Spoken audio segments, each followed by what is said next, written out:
This is ANN News Brief. Good morning, I'm Lucy Adeyemi. The number of protesters killed in Sudan has risen to 60.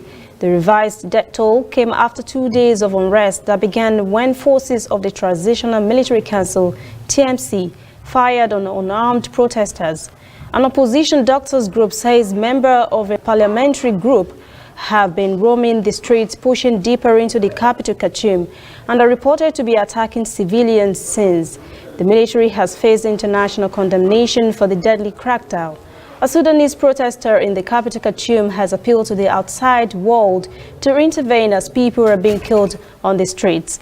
The internet has been reported blocked. Soldiers are patrolling the streets, and some neighborhoods in Khartoum have raised their own barricades to protect their areas.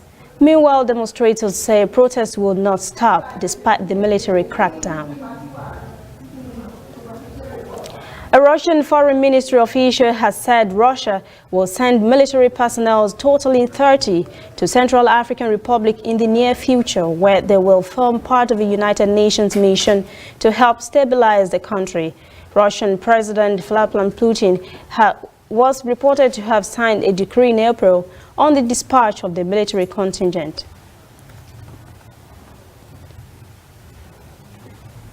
Stay with us to be back after this break.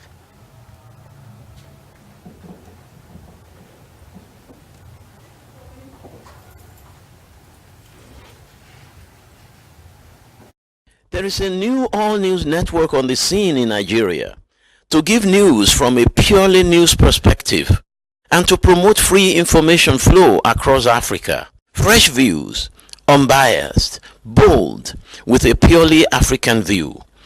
African News Network, ANN, in a truly African spirit. Democratic Republic of Congo's health ministry says it has recorded more than 2,000 cases of Ebola since the disease broke out in the country's east 10 months ago, 2/3 of which it says it had been fatal. Updates on the figures released on Monday shows the total number of cases stands at 2,008 since the start of the epidemic. At least 1,900 have been confirmed by lab test, while 94 are probable.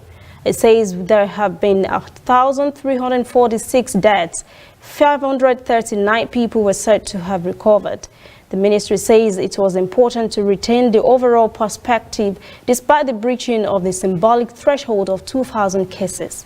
The World Health Organization's chief, Tedros Adhanom Ghebreyesus, urges different political factions in the Democratic Republic of Congo to unite in the battle against Ebola, warning that the risk of spread remains very high. The epidemic was first declared in North Kivu province in August. It then spread to neighboring Ituri. There have not been any reported cases in neighboring countries. Efforts to tackle the crisis have been hampered by militia attacks on treatment centers and hostility towards medical teams. Some staff have been killed. That's ANN News Brief. For details on these and other stories, visit our social media platforms and join the conversation on Twitter, Instagram, and Facebook at ANN Africa TV.